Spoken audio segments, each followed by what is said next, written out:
Cambridge IELTS 3 by the University of Cambridge Local Examinations Syndicate. Published by Cambridge University Press. This recording is copyright. Test 3. You will hear a number of different recordings and you will have to answer questions on what you hear. There will be time for you to read the instructions and questions and you will have a chance to check your work. All the recordings will be played once only. The test is in 4 sections. Write all your answers in the listening question booklet. At the end of the test, you will be given 10 minutes to transfer your answers to an answer sheet. Now turn to Section 1.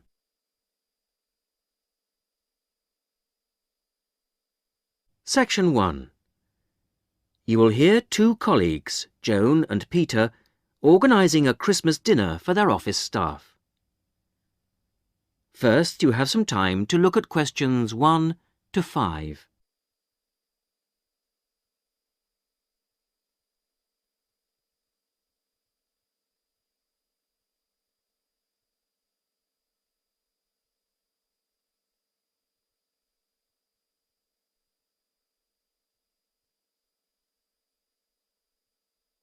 You will see that there is an example which has been done for you.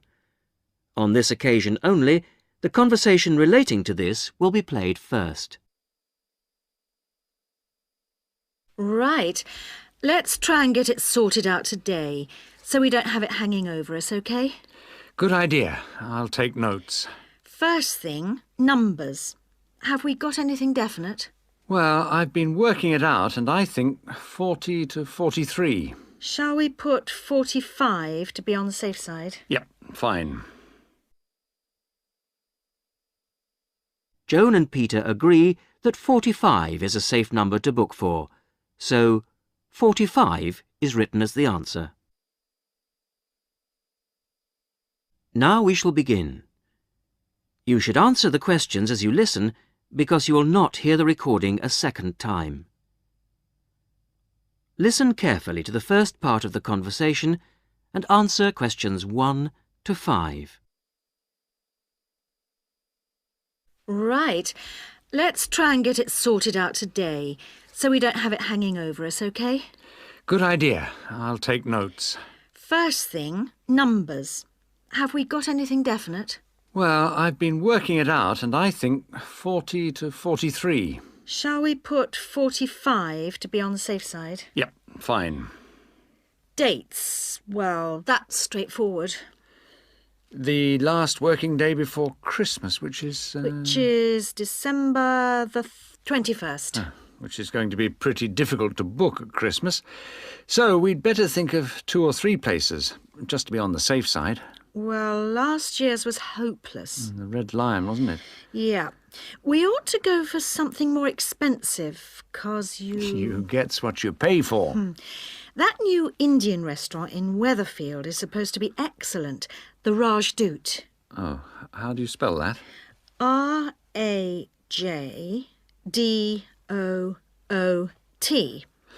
It's bound to be packed.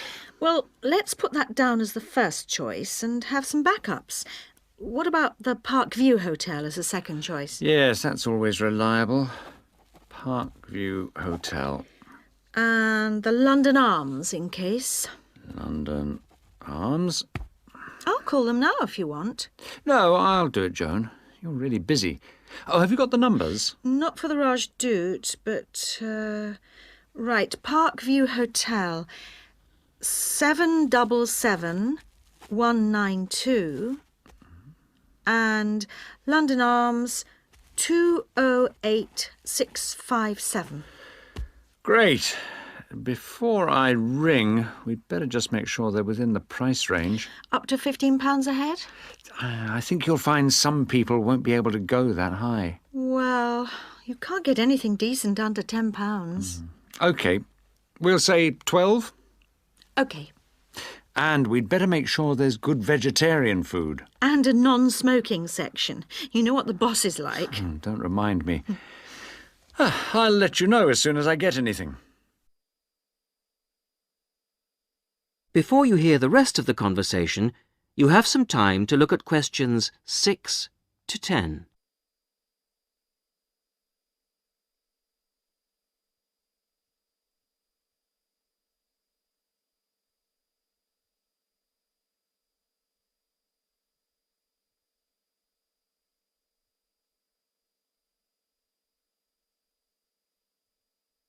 Now listen and answer questions 6 to 10. Good news! I found Rajdoot's number straight away and they can fit us in. Their Christmas menu sounds great. What is it? French onion soup or fruit juice. Uh-huh. Roast dinner or lentil curry. Sounds ordinary, but my friend said it was really tasty. Lentil curry. That's unusual. And then for dessert, there's traditional plum pudding or apple pie, plus coffee. That sounds really good for £12. Did you book it? Well, I said I'd check with the staff first, but they did say they'd hold the booking until next Wednesday anyway. Oh, and if we go ahead, they'd like a £50 deposit. 50 is normal. That's fine. And they want a letter. Right, to confirm. Oh, and they say with such large numbers, we have to choose the menu in advance. Well, that won't be a problem. I'll put up a notice with details of the restaurant and the menu. When did you say they wanted confirmation by? It was, let's see, the 4th of November. Where do you think I should put up the notice? Where everyone's guaranteed to see it? On the cafe notice board, I should think. Hardly anyone looks at that. Well, the newsletter's probably your best bet. Oh, good idea. I'll go and do that now. That is the end of section 1. You will now have half a minute to check your answers.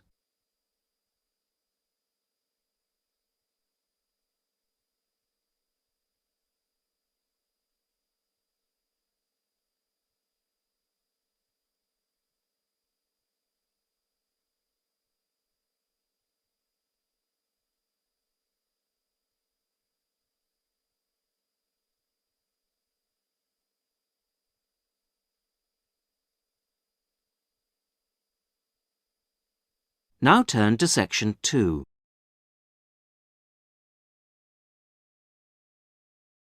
Section 2. You will hear a college tutor asking Julie Brooks, director of a college sports centre, to talk to a group of students about the centre. First, you have some time to look at questions 11 to 16.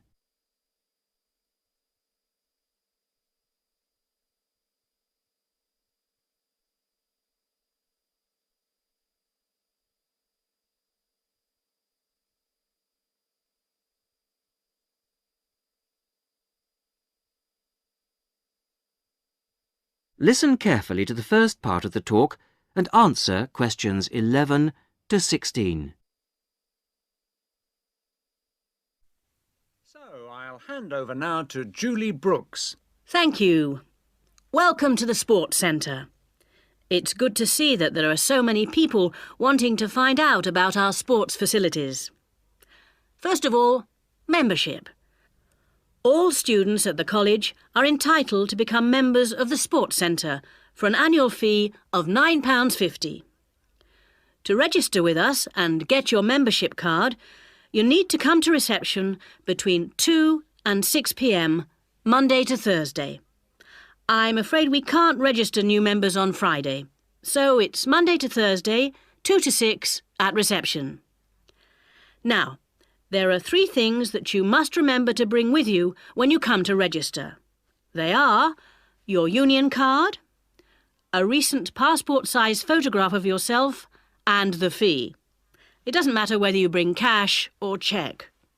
We can't issue your card unless you bring all 3, so don't forget your union card, passport photo and fee. Then once you've got your sports card, you will need to bring it with you whenever you come to book or use any sports centre facilities. Booking over the phone is not allowed, so you have to come here in person with your card when you want to book. Our opening hours seem to get longer every year. We are now open from 9 a.m. to 10 p.m. on weekdays and from 10 a.m. to 6 p.m. on Saturdays. For those of you who are up and about early in the morning, we're introducing a 50% morning discount this year. This is because the facilities tended to be underused in the mornings last year. It means that all the sessions will be half price between 9 a.m. and 12 noon on weekdays. Before you hear the rest of the talk, you have some time to look at questions 17 to 20.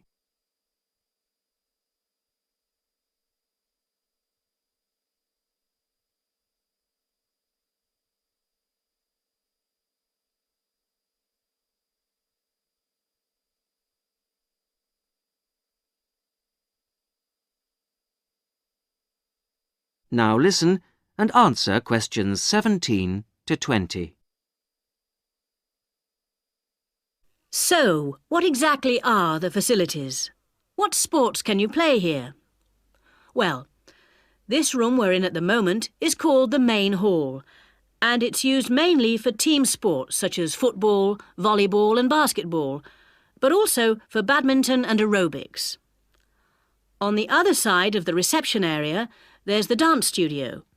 This provides a smaller, more intimate space, which we use for ballet, modern dance and martial arts. Not at the same time, of course. Then, in a separate building, which you may have noticed on your way here, it's on the other side of the car park, there are the squash courts, 6 of them. And at the far end of the building, a fitness room. This is our newest facility, only completed in the spring, but it's already proving to be one of the most popular. As well as all these facilities available here on the campus, we also have an arrangement with the local tennis club, which is only 2 miles away, entitling our students to use their courts on weekday mornings in the summer.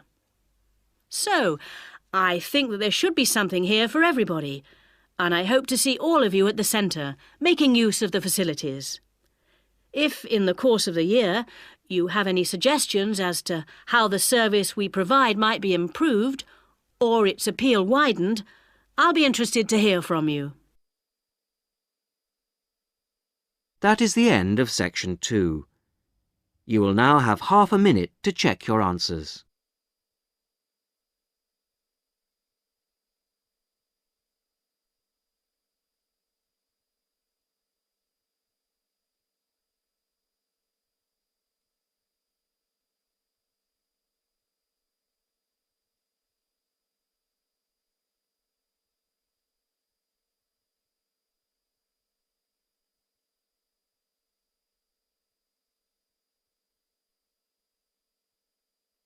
Now turn to section 3.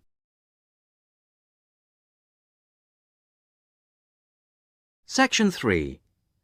John Brown, a school student, is entering a competition for young electronic engineers. He is talking to his teacher, Mary Collins. First, you have some time to look at questions 21 to 30.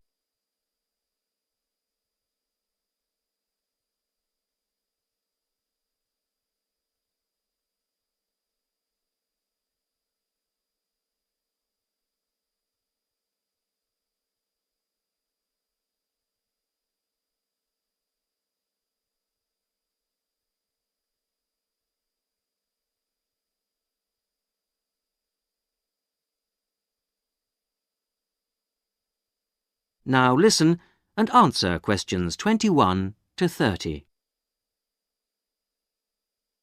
Good morning, Mrs. Collins. I just wondered if you could help me with this entry form for the Young Electronic Engineer competition.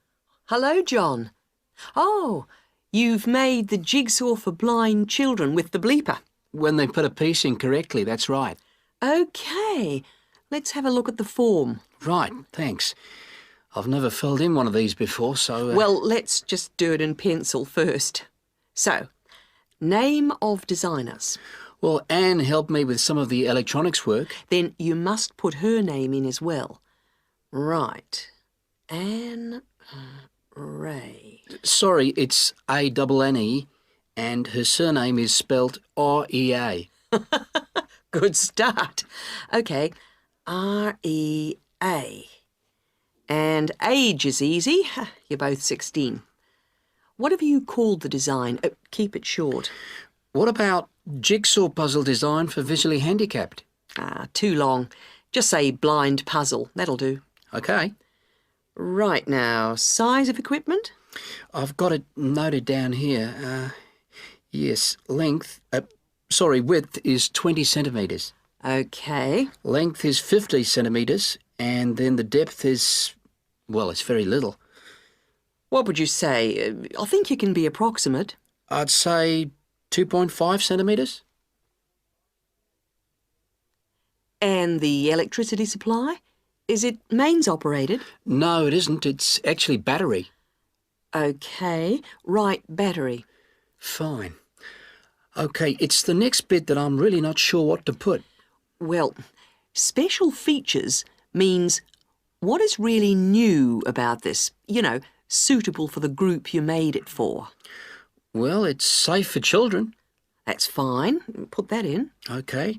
And of course, we think it's educational. Yeah, there you are. You've done it. Anything else? Well, I think the price is good.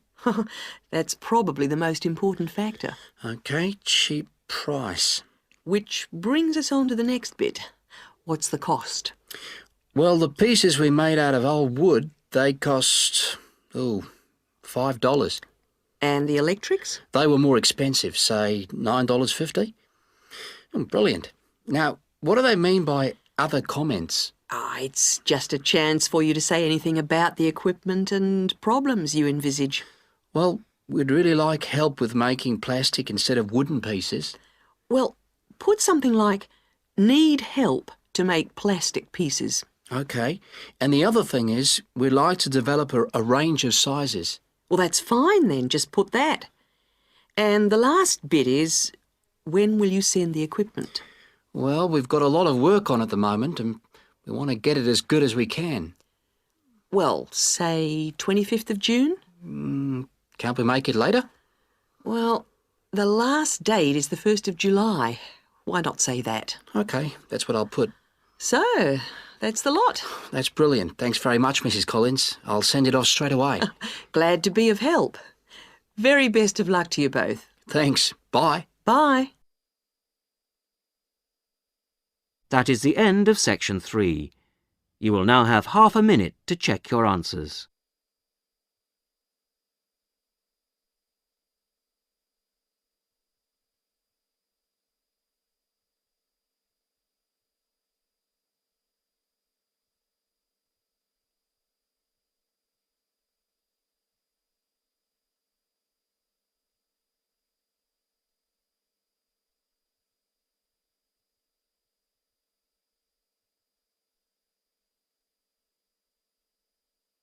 Now turn to section 4.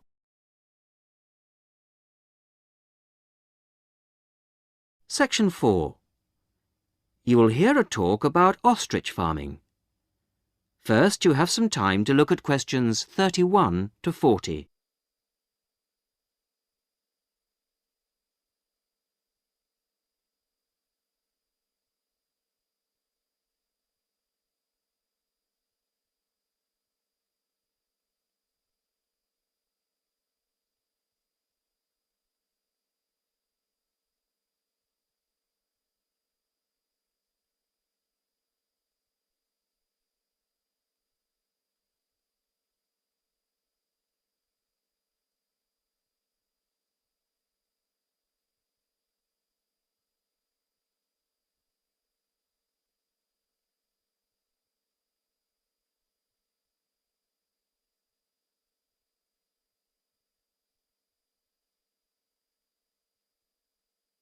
Listen carefully to the talk and answer questions 31 to 40. Today, I'd like to introduce Ted Hunter, who used to rear sheep and poultry, but who is here to tell us about a rather unusual type of livestock that he's been concentrating on in the last few years. Ted Hunter is a member of the Domesticated Ostrich Farming Association and is here to tell us about the possibilities of breeding and rearing these birds in this country. Thank you, Paula. When you look at international restaurant menus and supermarkets, they all tend to feature the same range of meats: beef, lamb, chicken, pork, that sort of thing. But people are always interested in something different. And we're now finding that farming can bring new types of meat to our tables. The kangaroo is one animal that's now being farmed for its meat and eaten outside Australia, where it comes from. It looks and tastes rather like rabbit, though it's slightly darker in color. But it is rather tough, so that's a problem for some people. Crocodiles are also being farmed for their meat. This is rather like chicken, pale and tender, and it's getting quite fashionable. Some people also find it's rather fatty, but I think it makes a really tasty sandwich.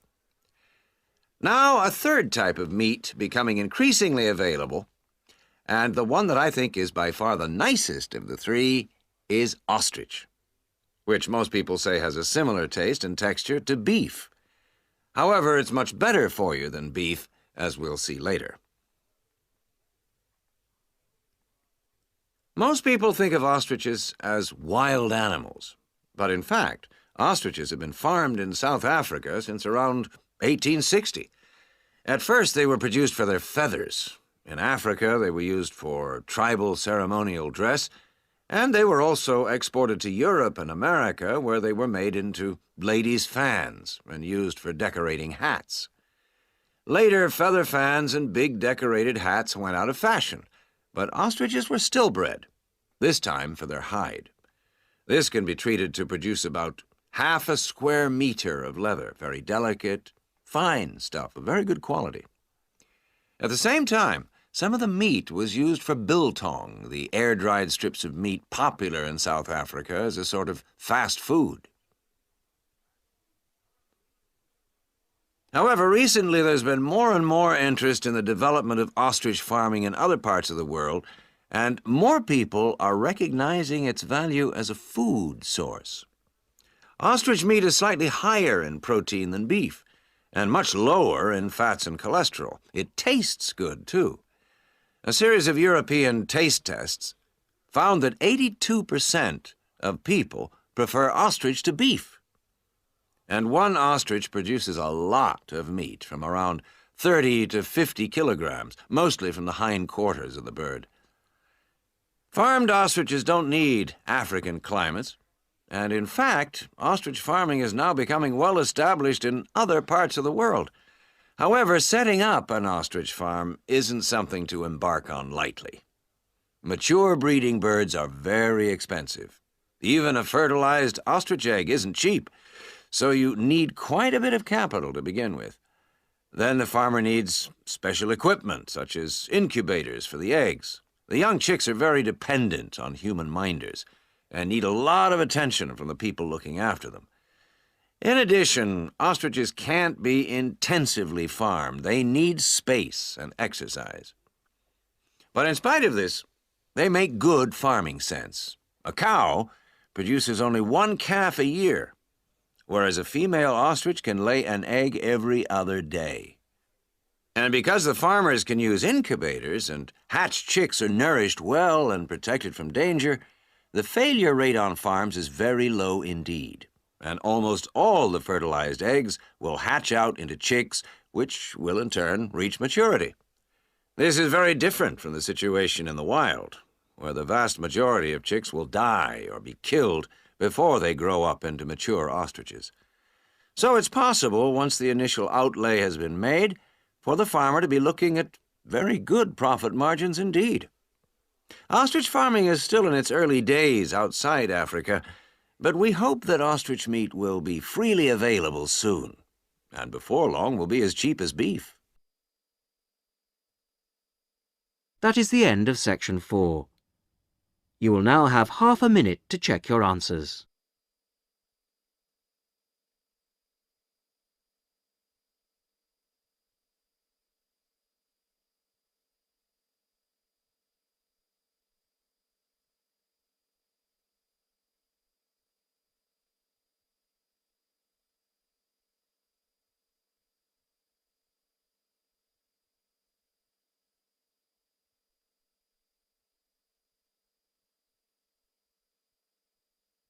That is the end of the listening test. In the IELTS test, you would now have 10 minutes to transfer your answers to the listening answer sheet.